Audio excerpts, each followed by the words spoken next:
apabila berkahwin dengan wanita tempatan, anak dia orang ini kita panggil anak bangla. Dia orang marah. Ustaz, tolong jangan panggil anak kami anak bangla, sebab dia malu untuk ke sekolah. Saya bagi tahu apa? Hang Bangladesh, keturunan hang Bangla, pasal apa anak hang tak boleh panggil anak Bangla? Sebenarnya hang perlu bagi tahu kepada anak hang ini adalah anak Bangladesh, bapa Bangladesh, keturunan Bangladesh, mai daripada Bangladesh. Bukan malu. Pasal apa malu keturunan hang? Sebab itu apabila warga-warga asing kalau nak fikir untuk menggunakan wanita-wanita tempatan di negara-negara teluk, bermakna mereka tidak akan berjaya, tuan-tuan. Sebab mereka berkahwin dengan wanita tersebut, mereka tidak boleh mengguna sebarang hak dan kepentingan wanita tersebut di dalam negara dia. Mereka terpaksa berkahwin dan mereka sebagai suami kepala negara perlu tanggung isteri mereka. Kalau ini yang berlaku di negara kita, kalau kita buatkan perkara ini dalam negara kita ini, nescaya warga asing tidak akan mengambil kesempatan terhadap wanita-wanita tempatan ini, tuan-tuan. Ini saya bagi tahu. Ini negara ada yang dah berjaya membendung warga-warga asing mempergunakan wanita tempatan untuk berkahwin. Dah berjaya, tuan-tuan. Dan ada di kalangan negara itu, mereka kena letakkan RM25,000 sebagai deposit perkahwinan kepada kerajaan. Ini mari pun kerja tolak parit, bercinta, meniaga kedai runcit, apa pun tak ada, berkahwin, selepas tu buka perniagaan. Ini gila babi punya cerita, tuan-tuan. Ini gila betul-betul ada dalam negara kita ini, tuan-tuan. Sebab ini telah dibuat. Ini telah dibuat, tuan-tuan. Sebab ini perlu.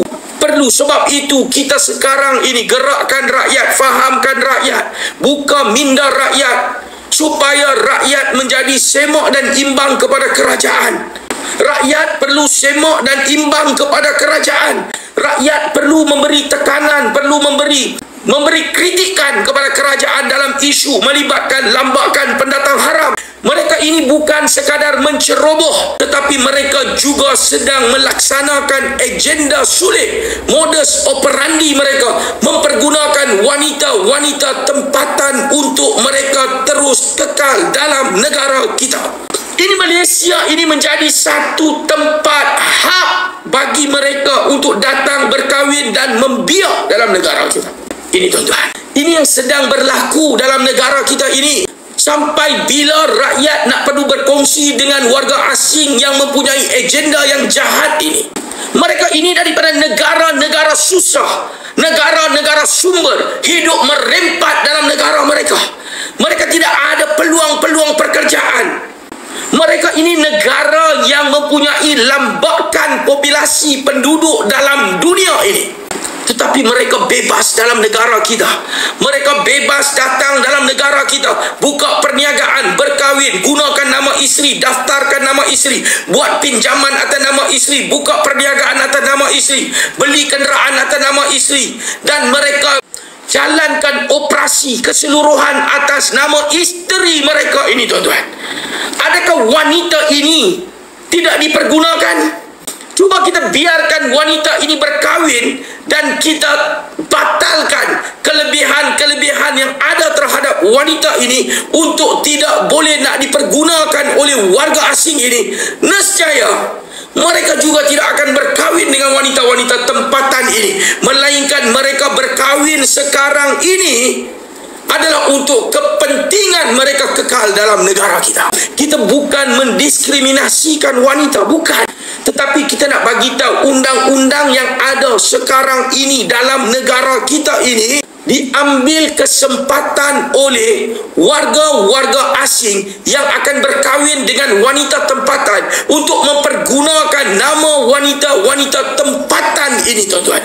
Ini yang berlaku. Kita tidak menghalang perkahwinan, tetapi jangan menggunakan perkahwinan itu untuk merompak hak-hak rakyat.